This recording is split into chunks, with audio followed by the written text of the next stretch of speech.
What nobody told me about being a guide and or instructor in the outdoor industry. That's a bit of a title, isn't it? So might as well take a cup of tea and prepare to sit down for a bit. Now, let me just try to set the scene here for a little bit. For the subject of this video, it doesn't really matter, what kind of sport you're into. Maybe you're into hiking, alpinism, climbing, biking, water sports, all that kind of thing. I'm not going to be that specific, but I am going to touch on a lot of common points and a lot of subjects that were very, very unclear to me in my, early stages of working in the outdoor and the outdoor travel industry. Now, before I tell you a little bit more about my context, the answers that I'm going to try to the questions that I'm going to try to answer here, that is what I was trying to say, are a little bit general at first, like, what are kind of the rules that I need to take into account? Are there any rules? What about qualifications? What kind of qualifications are useful? What qualifications might be maybe a waste of time and money? Talking about money, how much should I earn? How much can I earn? What is a fair wage for me? And then this obviously brings us into the subject of, working with companies. What is it like to work for companies as an instructor guide? What maybe should I know about becoming my own company or maybe a solo entrepreneur as an instructor guide? So I'm going to talk about these subjects, going to try to give you some really hands-on, real useful information that comes from my experience. And then later on, we might venture into some more subjective, ephemeral stuff about, the profession, the job. Now, you guys are probably wondering, who's this guy and why does he think that he has something to say about outdoor guiding, outdoor instructorship, and does it even apply to me? So that's a fair question. I'm now 37 years old at the time of this recording, and I have worked and studied in this industry for well over a decade now. Now, I started out as being a volunteer leader for the Alpine clubs, Austrian Alpine Club, the Belgian branches of that. And then I gradually grew into guiding as a volunteer for commercial outdoor travel companies, kept developing myself, ended up in Iceland. Then I worked as an employee, so as a staff member, guiding on glaciers, guiding in wilderness, guiding mainly in Iceland, Greenland. At the same time, I was still doing volunteer jobs, guiding my own projects in places like Scotland and the Alps, kept studying, became a WIMLA international mountain leader, and then I started becoming a freelancer. So, freelancing for companies as an international mountain leader, working in the Alps, many mountain ranges in Europe. And then as this grew, I started becoming more and more independent. So then I became a travel designer / freelancer. So I was designing trips, calculating trips for overseas companies, some like Canadian companies. I was bringing school kids over to Europe, where we did very adventurous mountain / culture trips in Switzerland, for example, Scotland, the Spanish islands. And at the same time, I was still developing and guiding other personal projects, again, Scotland, the Alps, all that kind of thing. And then I ended up doing a company that provided more adventurous hiking and mountain skills courses, where I was not only guiding myself, but I was also employing other guides, namely IFMJ, high mountain guides. So I guess you guys can see, throughout all of this, I was kind of on all ends of the industry. I was on the receiving end at a low level, I was on the volunteer end, and then I was at the far other side of this, being basically small business owner, employing people and just taking into account, financial stuff and regulations over multiple countries, ranging from Canada, Greenland, Iceland, and then mainly the European nations. But what I'm about to tell you is going to probably apply to most of you guys, wherever you are on the planet. Now, let's get into the first subject here. The first question I'm going to try to answer, which is quite essential, is what is an outdoor instructor? What is an outdoor guide, and why would you want to become one? Now, this seems kind of straightforward, but in many people, I have seen that there might be some misconceptions about this, what job is. Undoubtedly, all of you watching this are going to be super, super passionate about your sport, mainly about adventure sports outdoors. And then this leads you to thinking hey, I love this thing so much. Why wouldn't I just try to make it into my profession? Try to spend all of my days doing this, earn my money doing this thing that I absolutely love. Good on you. There's multiple ways of doing that, but maybe guiding and instructing is not exactly what you're expecting from it, because what you basically change into is you become this experienced person who then uses your experience and skill to accommodate other people. You become an enabler. You make things, activities, unlocking locations, etc., possible for someone else. So as soon as you become an instructor and a guide, it is no longer about you and your enjoyment.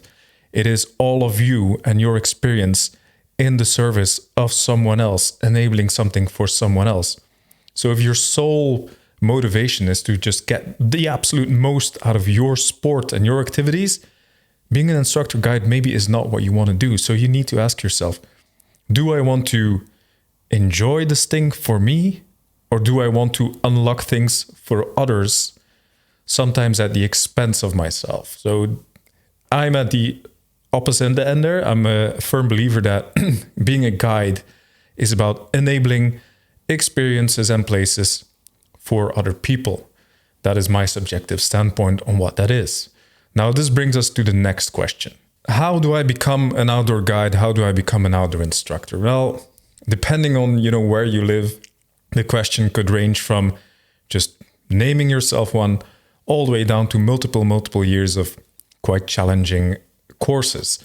Now, as long as you're a volunteer, as long as you not earning or trying to earn money with it, being a volunteer leader is an excellent way to get started. The best way to get started is by joining a club that does the relevant activity for you, and then seeing if they have an instructor course, and probably they do have, and then being a volunteer leader, taking a volunteer leadership course is really going to take you far. But I don't think that's the purpose of watching this video here. You probably want to earn money, and then the question is going to be like, okay, what kind of title do I want to give myself here? What kind of title do I need to give myself there? And what type of courses are actually worth investing the time and the money in? Because there's tons and tons of courses out there, ranging from the UIAA, which is mainly volunteer courses. Then there's the North American Leadership Schools, NOLS, for example, and its equivalents.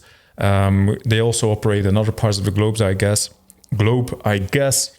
And then there's the high-end professional level qualifications for guiding and hiking in Europe, for example, WIMLA, IFMGA. And then whatever sport you choose, you're going to have guiding associations giving out guiding qualifications. And usually these are going to be quite expensive, quite time extensive. You'll need a lot of time and a lot of money to actually go through these courses and finish them successfully. Sometimes you might even need to spend quite a bit of time accumulating a logbook experience before you can actually enter these courses. So it's very fair of you to ask the question hey Dieter, so if I'm going to invest into this, what do I need to look out for? And the answer to that is very simple. One, I don't want to say anything negative about any course out there. Following a course is always better than not following a course. But if you think about your return on investment, ROI is just really disgusting corporate term, isn't it? But if you're going to invest into that, you need to get something that is going to open up doors for you. You need a course that gives you quality education, which most of them do.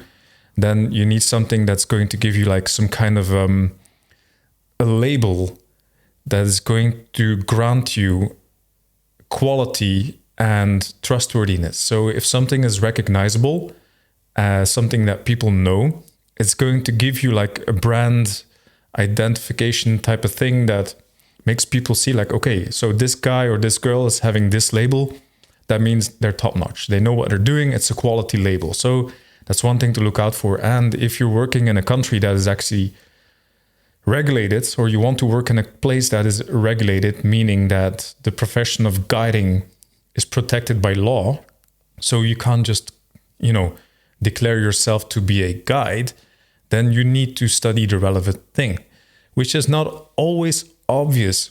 Now, if you look at Europe here, actually, what I hear from a lot of my UK friends is they're always worried about what they're allowed and not allowed to do in the UK. And then they're thinking about, what kind of guiding qualification they should have. And the honest answer is, when it comes down to the UK, nothing. No qualifications, nothing.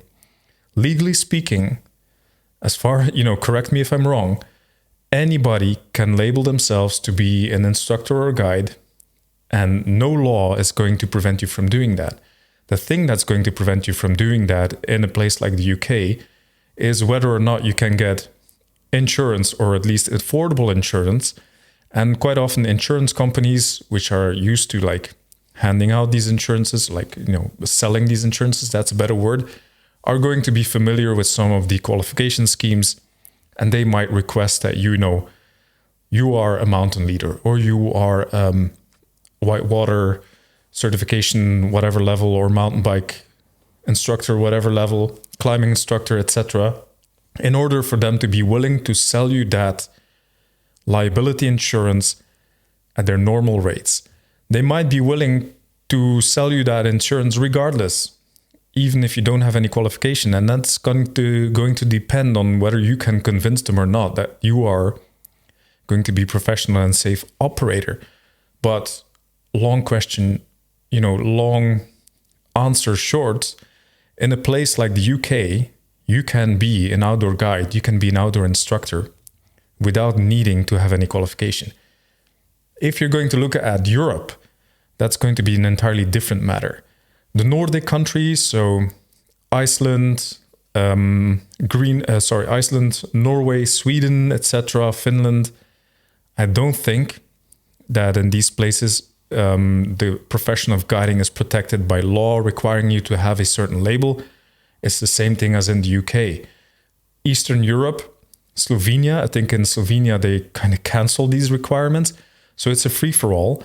But as soon as you go to like the more popular mountain ranges like the Alps, the Pyrenees, so I'm talking about Spain, Italy, Switzerland, France, these places have laws protecting the profession of guiding. So if you want to guide in these places, you're going to need to have a guiding certification that is recognized by their government as being, sufficient for what you want to do there. And one example is going to be France, where they have this thing they call a carte professionnelle.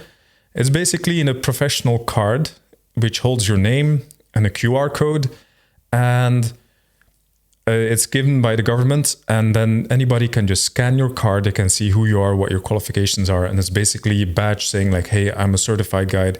I'm allowed to offer these services within these limits for remuneration. So I can charge people money for these services.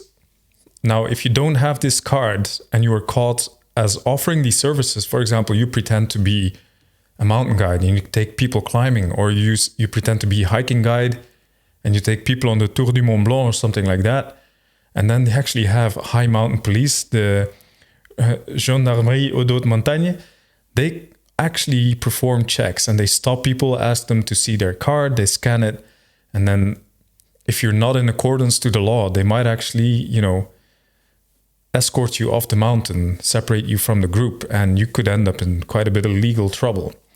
So in these places, it is regulated. So you need to make sure that you have the quality label, the course, the finished product, the diploma, the certificate of a course that will grant you access to getting such a card or such a permission from that country.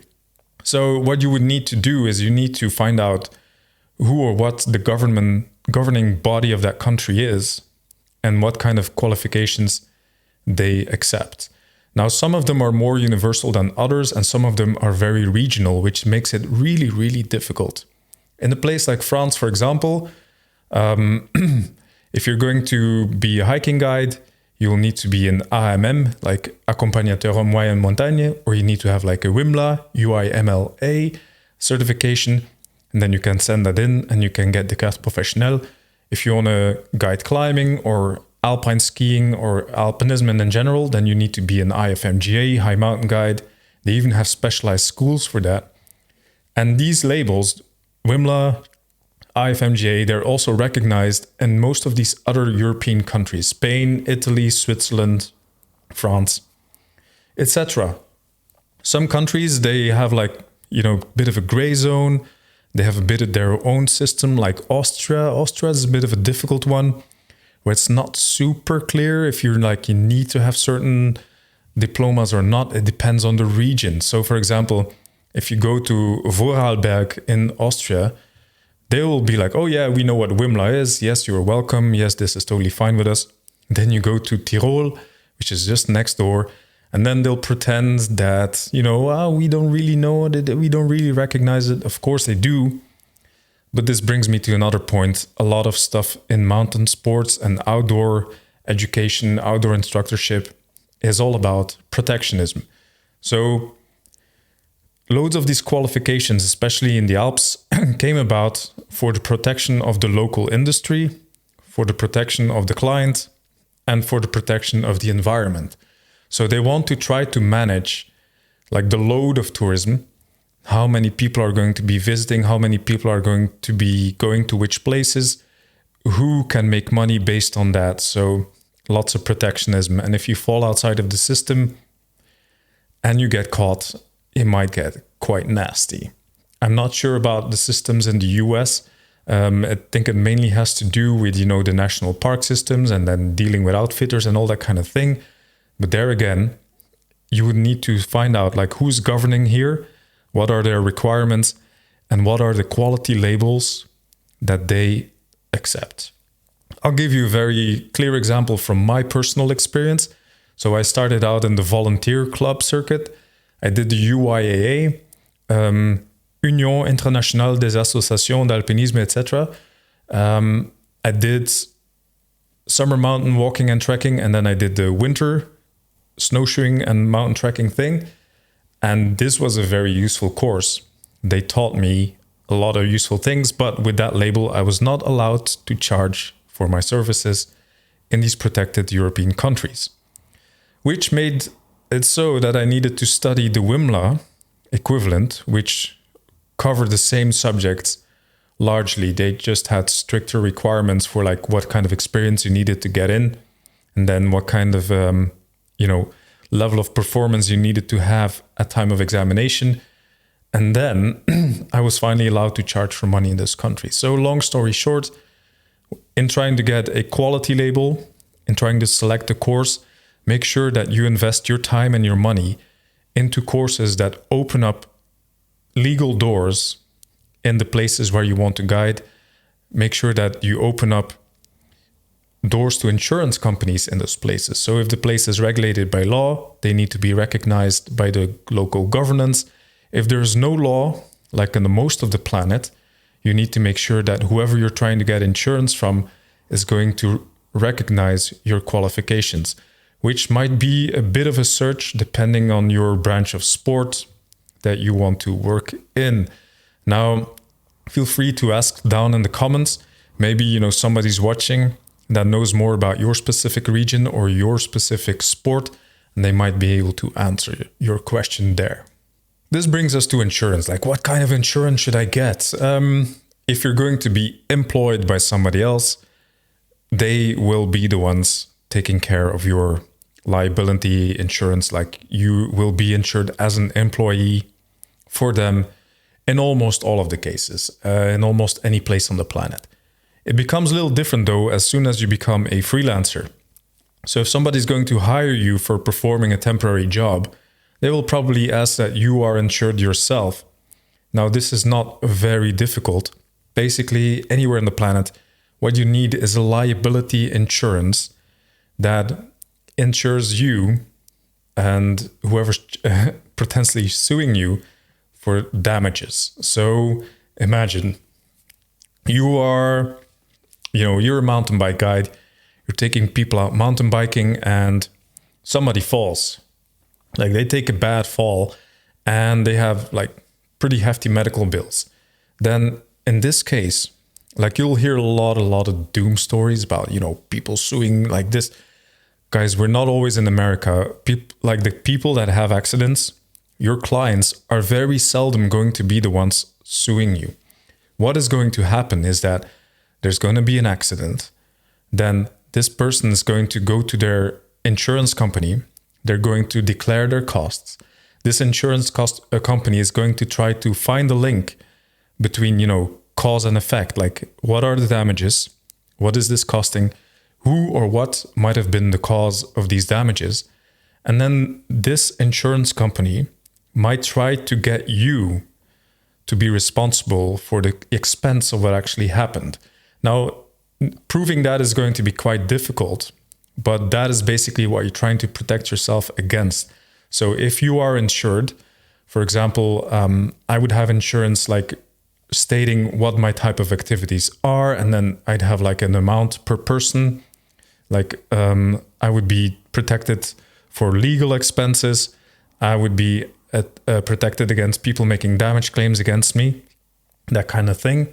These are pretty standard formulas. So if you go to any insurance broker, they will know what you mean. You'll just need to talk with them to get your liability insurance up to date. So in case somebody has an accident, their insurance company tries to find the money to compensate for that, they might try to sue you or try to talk with your insurance company to find some kind of a middle ground to get these expenses covered. So that is why it is absolutely essential that you have liability insurance, just professional liability insurance. And these things do not need to be hyper expensive, depending on your place, where you try to get registered. But professional liability insurance, this is what you need to get. Talk to your insurance broker. Now, depending on, your social security laws, it might be worth, checking out some things like, okay, are you insured? Like, what's your health insurance like? And maybe, but this is going to get really expensive. You might look at things like, guaranteed income like that, but most people don't, because it just ends up costing a lot. The one thing you really need is professional liability insurance. Now, if you're going to sell trips yourself, if you want to be a travel company yourself, you'll need something more. But this is a question that I will answer once we get to that subject. What should you earn? What should you charge? Now, we have only been talking about things that cost money, like getting educated, getting insurance. All of this stuff is really expensive. But, you're trying to make money from this thing. And then the question always comes up like, what am I worth? What should I charge? And I will tell you right now, one of my main pet peeves and one of the things that I learned in this industry is almost everybody is charging way too little. Most, especially young and beginning guides instructors, are being paid way too little or even barely at all. And it is an absolute disgrace. And this is something that you should learn about sooner than later, so you can protect yourself and you can be paid what you deserve. Now, I'm going to give you exact numbers, but what you need to know, the numbers are based on where you're going to be working. If you're going to be working in Peru as a local, if you're going to be working in Canada as a local, or in Switzerland or in France, it's going to be different numbers. But relative, so compared to other people in your society, you should not be poor. You should not be at the bottom of the rung. So I see people get paid these absolute peanuts and accepting absolute peanuts, which is crazy. Guys, think. You're in a niche profession. You are skilled. You have a certain niche experience.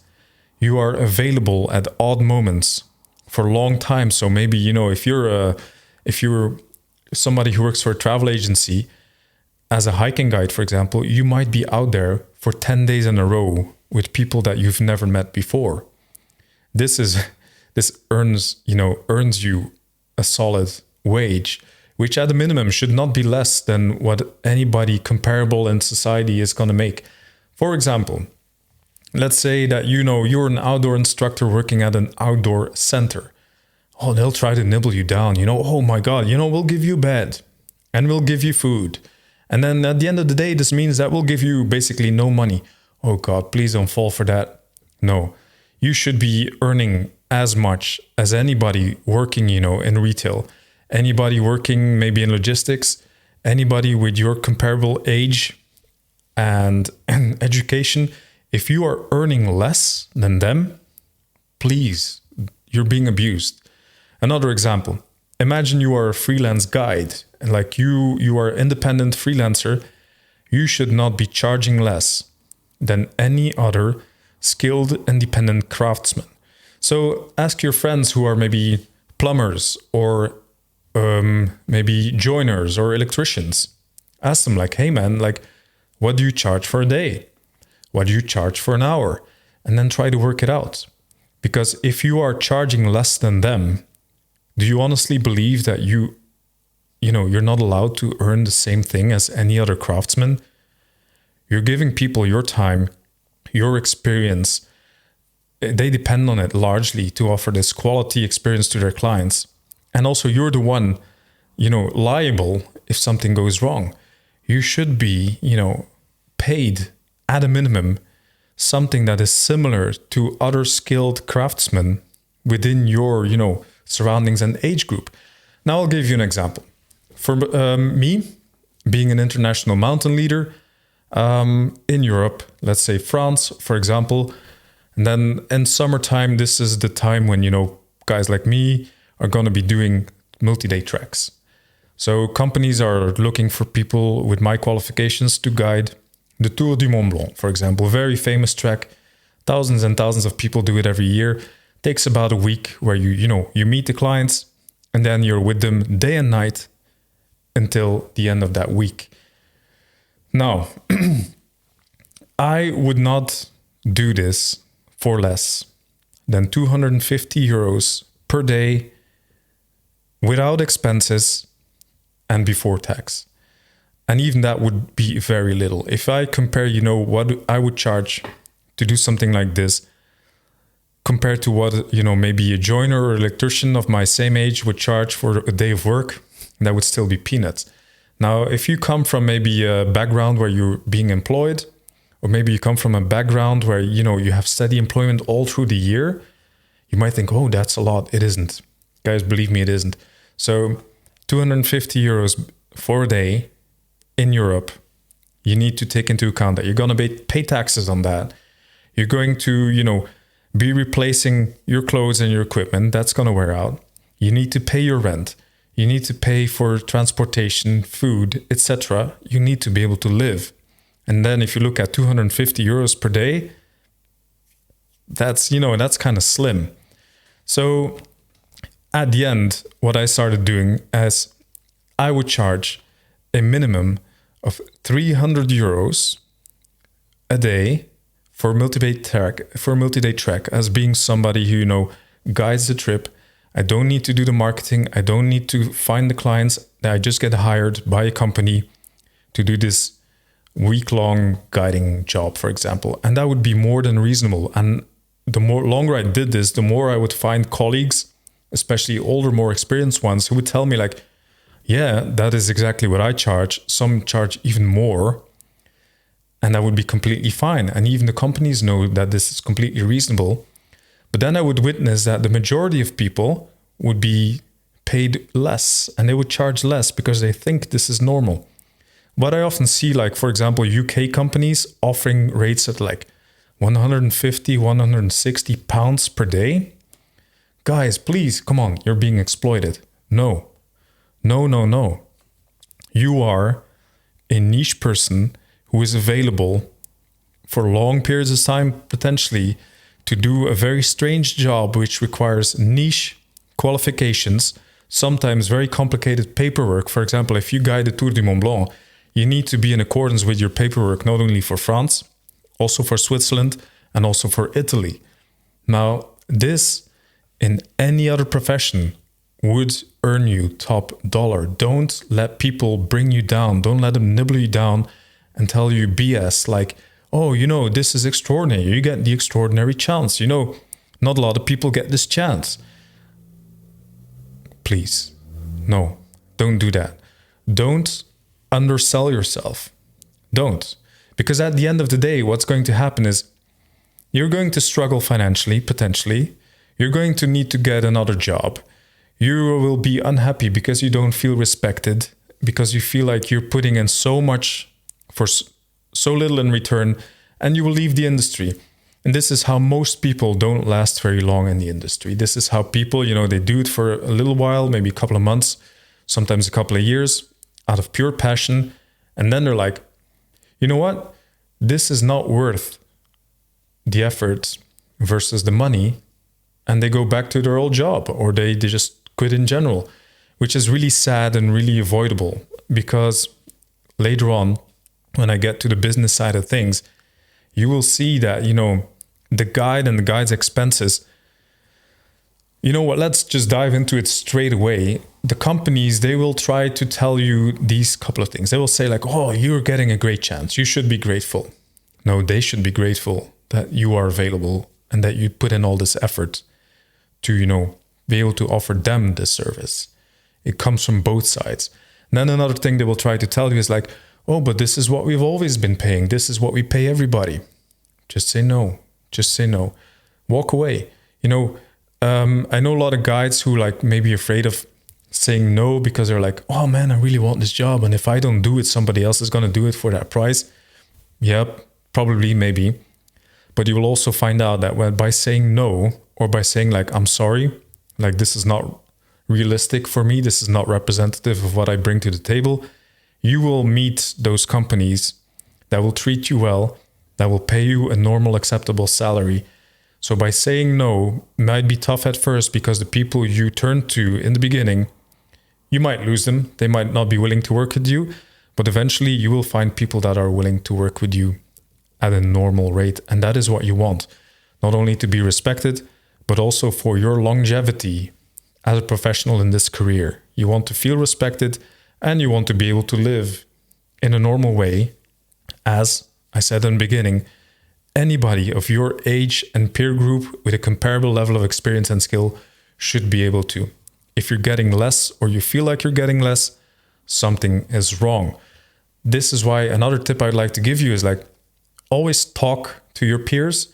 Like, this thing where they tell us, I was raised in Belgium, like, you don't talk about money, you don't talk about wages. The only people that benefit from not talking about finances is the people who are trying to do not pay you enough. If you talk to other guides and you're like, hey guys, what do you guys charge? What is your rate? How do you feel about your rate? What are your experiences with this? You're going to, come on par. You will find parity, and you will educate each other, which helps, educate potential employers. Like, in the end of the day, it's a trade. You work with them, they work with you. Both parties need each other just as much. And at the end of the day, the difference between, feeling like you're well compensated or not compensated enough is maybe a couple of dozen of euros or dollars per day, which is nothing. Because, for example, let's take this 300 euro per day that I was charging. Then on top of that, they would need to pay my expenses, like travel expenses and the food that I would need to get through that day, for example, or maybe equipment hire, which is normal. Then there's taxes, which is a zero operation for them because, it's an accounting matter. But those 300 euros, that would usually involve me showing up there and then spending 8 to 10 days with people all day, every day. So from the moment you wake up to the moment you go to sleep, and even while you're sleeping, something might happen and then you're there to perform. This, if you have a group of 10 people, comes down to the shocking amount of 30 euros per person per day. And in return, they get a qualified international mountain leader who is actually there with them all the time, doing everything he can to enable, as I said in the start, a certain experience for them, a certain guarantee of equality, and a certain guarantee of safety, and a guarantee that whoever's accompanying you is in complete accordance with the insurance and with the local law. For 30 euros per day, per person, for a total of 10 days. This is not the main expense, guys. If you are a company trying to sell this trip, this is about how it goes. So this is how it works. This comes from my experience, from somebody designing trips and actually trying to sell trips with a profit. So what you would do is you'll take the average guest, and then you start to list, okay, what does this guest need to get through this week? Okay, they need this hotel, that mountain hut, this lunch, this breakfast. They need to get transported from A to B. We need to give them an entry ticket maybe, and then you add up all of these expenses, per day, and then you know what it costs to actually have this person there. Boom. What you'll often have is that the hotels, places where people sleep, their meals, transport, that's going to be the majority of their overhead. That's going to add up quite a bit as soon as, you get a higher quality of accommodations. That's going to get quite expensive quite soon. Those 30 euros per day are going to pale, absolutely pale, in comparison to what that person is already paying just to be there for that single day. That's going to be peanuts. Then, obviously, you as a guide, you'll need to have your expenses covered. So let's say maybe, the hotel, and then breakfast, lunch, and dinner, and some snacks, and maybe a bus or a taxi transfer. That's going to cost the company to employ you for one day. Now, this expense, again, is going to be split by the number of people. So imagine you have 10 people. They will pay what it costs for them to be there that day, plus what it costs for you to be there that day divided by 10. You, as the guide, instructor, are, in the vast majority of cases, by far not the most expensive thing there that day. You are not what's going to prevent that company from making money on that trip. The thing that's going to prevent that company from making money on that trip is them pricing it too low. So what you'll find, and I'm just going to keep going here, in this industry is that the high quality niche trips to very special places that require a very high level of skill guide, they are far and in between. Most trips that are going to happen in the outdoor industry, where they're trying to find somebody to accompany a group or a guide or an instructor, are going to be low threshold, high volume. I'll give you a very specific example. I worked for a company called Icelandic Mountain Guides for almost 5 years. And disclaimer, I loved Icelandic Mountain Guides. They are a company with very high values, and they had a ton of really, really, really cool trips in Iceland and Greenland. Now, the most niche special ones, they would sell a handful of them per year. The trips requiring the most skilled guides would only go out a handful of times per year. This is not how the company made their money. The way Icelandic Mountain Guides made their money was with high volumes, relatively low cost, low threshold tours such as glacier walks. Hundreds upon thousands of people taking short to medium length glacier walks with their family, people going on guided day tours with a driver, people trying to watch the Northern Lights, day trips or trips lasting only a couple of hours, not costing too much money and being accessible to most people. High volume, low threshold. This is how companies like that survive.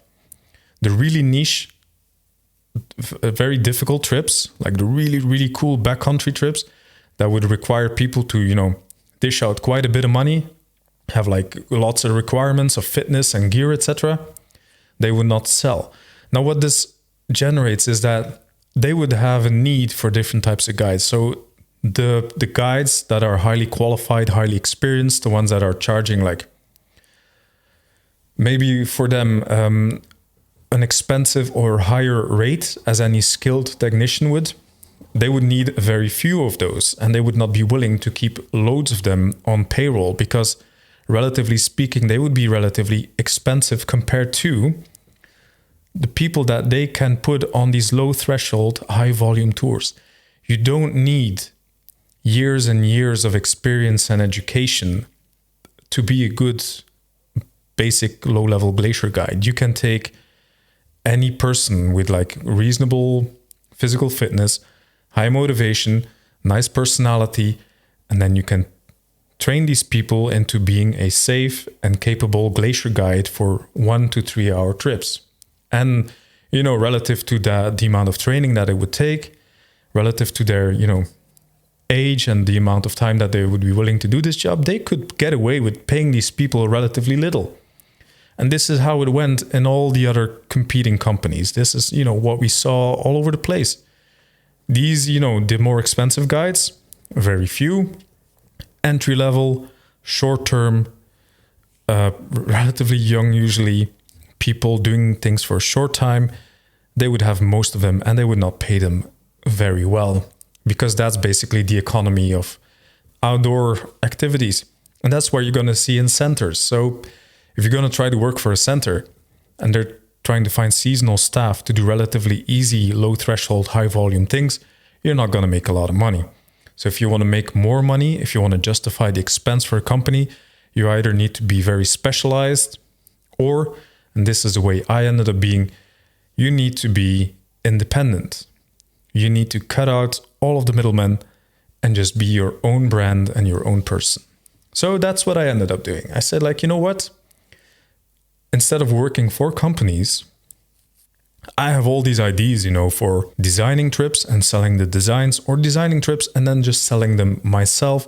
So I could determine how much I needed to make from that trip in order to make myself a living without needing to pay for a full staff of, office people, a fleet of vehicles, and all that kind of thing. So for me, the way to maximum enjoyment in my métier, my craft, that's the English word, would come from being my own man. Now, this comes with two things. You need, extra insurance policies. You need to obey some extra rules. And then the added difficulty of actually recruiting clients. Now, that's a big one. First, let's come down to, what you need extra as to be okay with the law. Now, here in Europe, I don't know what it's like in other continents, but let's just say, everything within the European Economic Area, there's European laws governing the protection of the client. So if I wanted to sell trips, there would be the rules governing package trips. So what does this mean? If you're selling a service, a stay, overnight stay, and maybe transportation, if you're doing at least two of these three, you would be under this law, the law for the protection of the traveler, the tourism laws to protect the client from your financial insolvency. Whew. What does it mean? It basically means that if you're going to be a person selling trip packages, the client needs to be protected against you not being able to pay them back. So let's say John and Mary, they book a trip with you in September, somewhere in early January. You're running your business. Comes to May, you go, bankruptcy. You quit your business. You're done. You stop the business. You vanish. They just lost their money. No, this is not the law in Europe. In Europe, they require you to be able to guarantee that whoever books a trip with you will be able to get refunded in full in case of your inability to continue your business. So this requires you as a business to take out insolvency insurance. Now, insolvency insurance it can be expensive.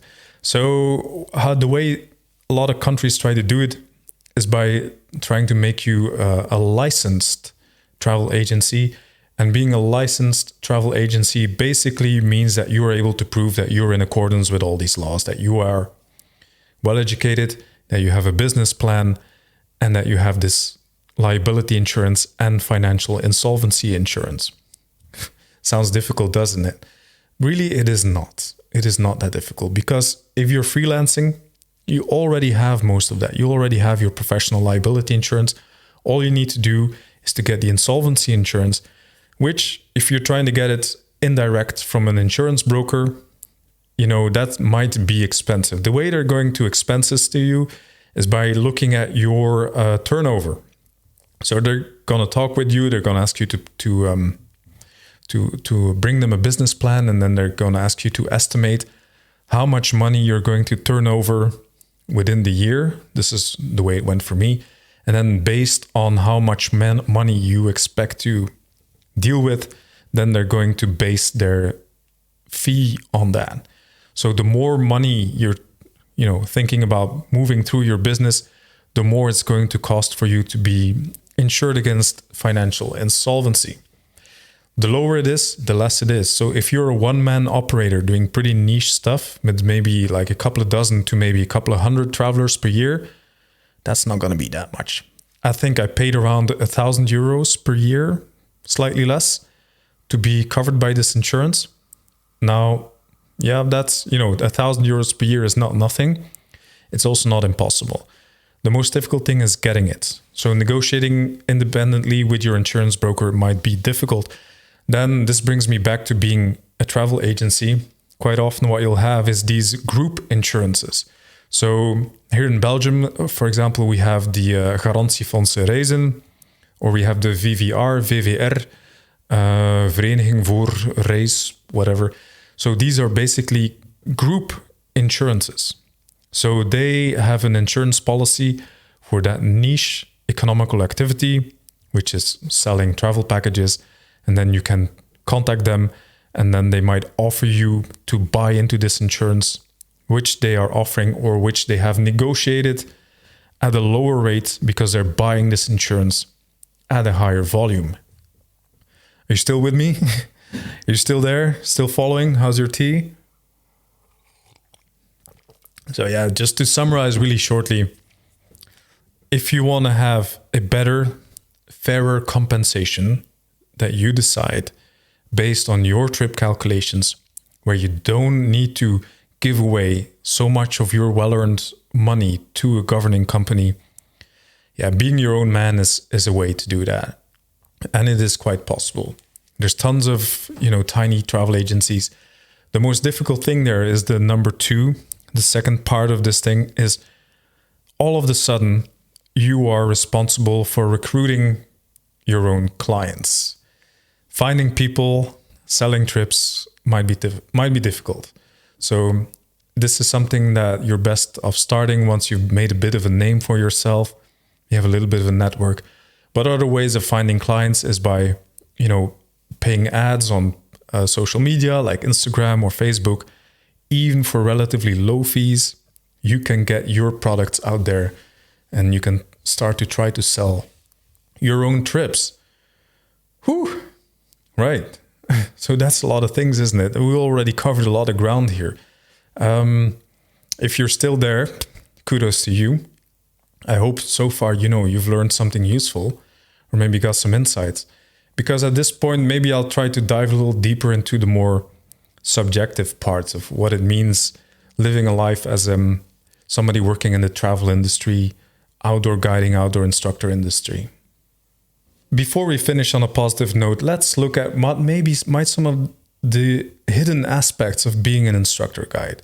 Now, first of all, you need to not only remember that you're not there for you, you're also quite literally not always going to be seen as a real person. So, as soon as you start the role, for a lot of people, you turn into a caricature. You turn into a persona.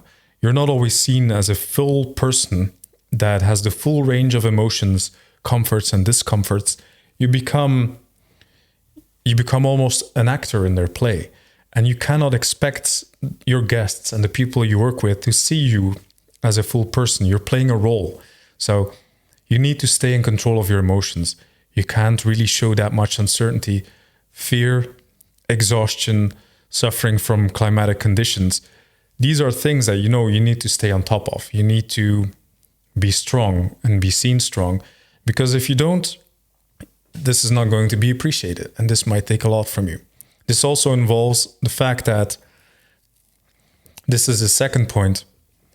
Not only are the trips that you're going to be guiding necessarily going to be the trips that you will want to do yourself, or maybe you're doing it for the 15th time, you are also not always going to be out there with the people that you would want to be out there with.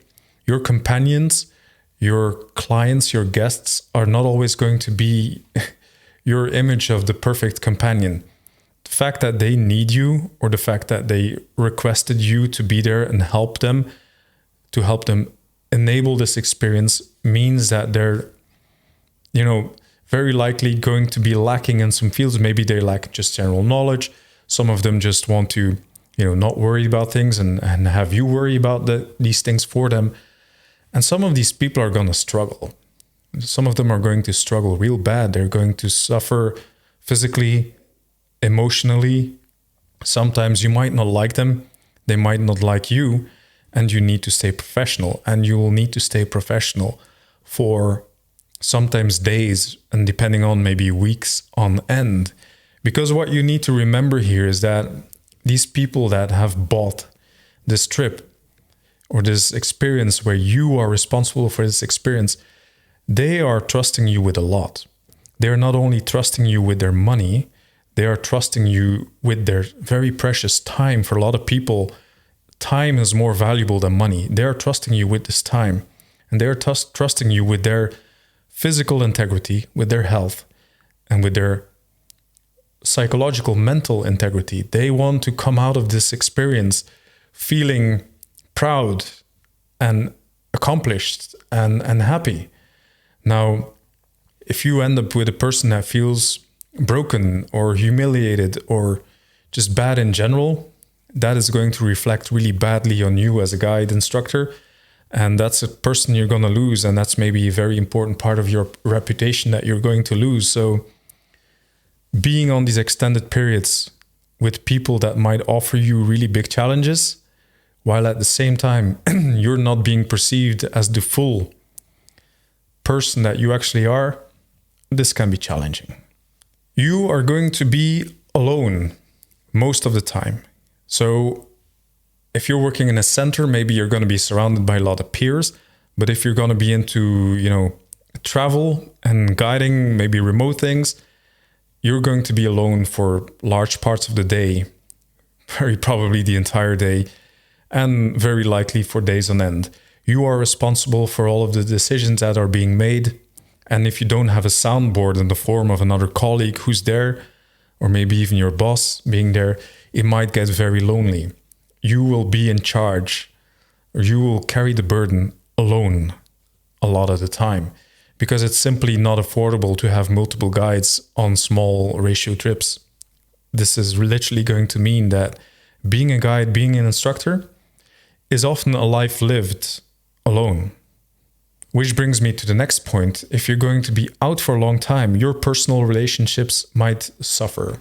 It's going to be difficult. I've seen this time and time again. I've seen this in my own personal life. I've seen this with my peers and colleagues. It is difficult to maintain friendships, love relationships, family relationships while you have this very irregular rhythm. You might be gone for long days on end. You might be gone abroad for weeks on end. And then you're working when they are not working and you're free when they are working. For example, if you work with seasons, it might be super, super busy for you from like maybe June, May, April, May, June, all the way up to end of September, start of October. Then you have a bit of, a dip, lower season in a lot of industries. And then in winter, you have another full season. So the rhythm of your life is not going to fall in line with the rhythm of the average person's life, which is going to make human relationships challenging.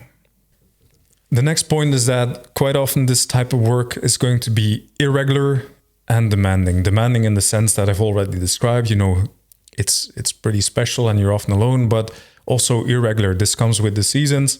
Very few of us are going to be as lucky as I was with Icelandic mountain guides, where I get like a job and a full-time contract for years on end.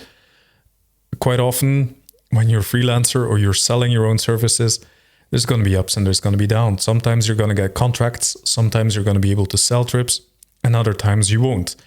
And you need to be able to cope with this. So you're not going to get the same amount flowing into your bank account every month.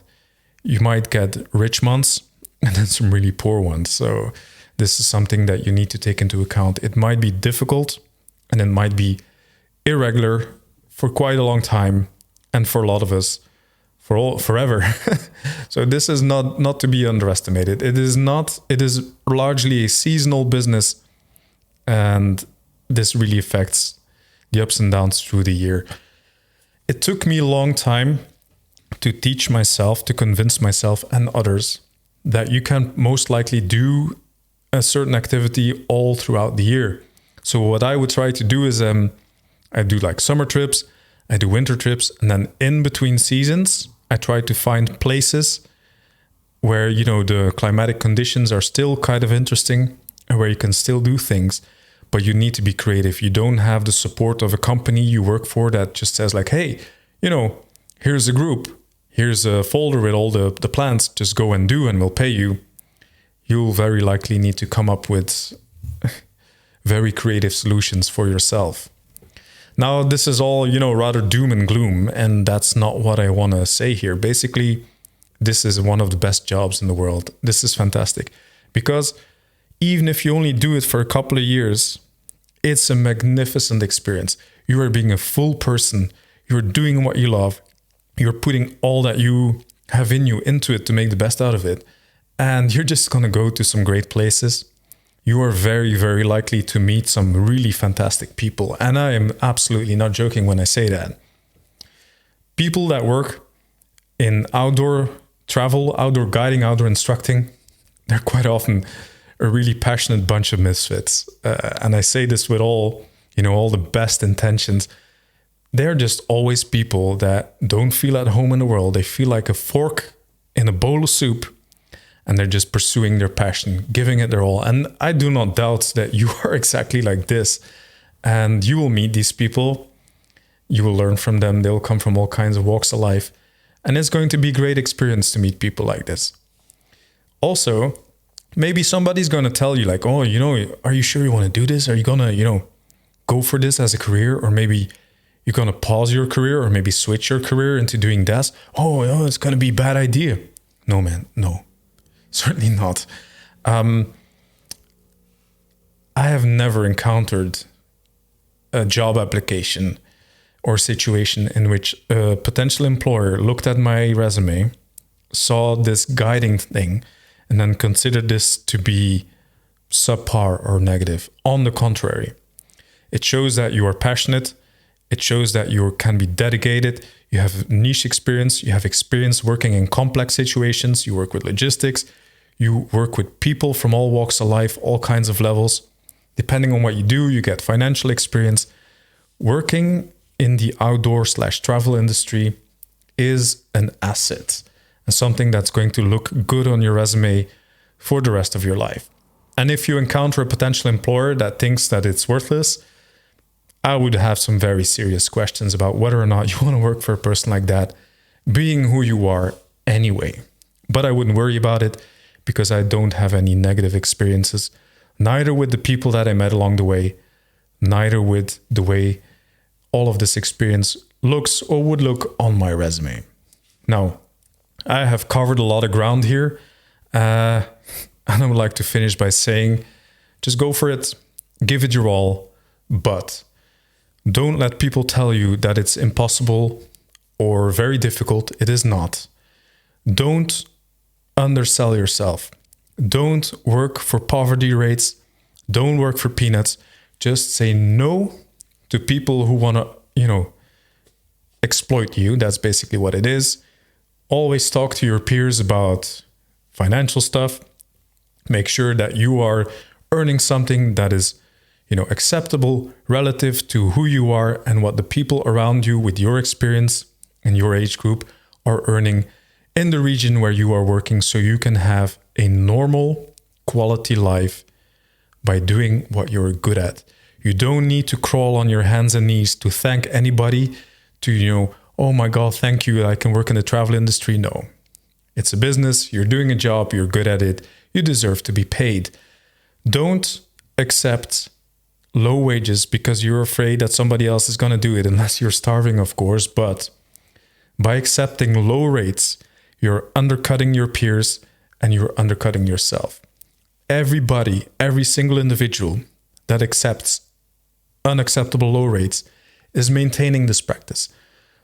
When more and more people say, no, this is not acceptable for me, I deserve to be compensated fairly, then this is going to bring more and more of a shift in consciousness with the many employers out there.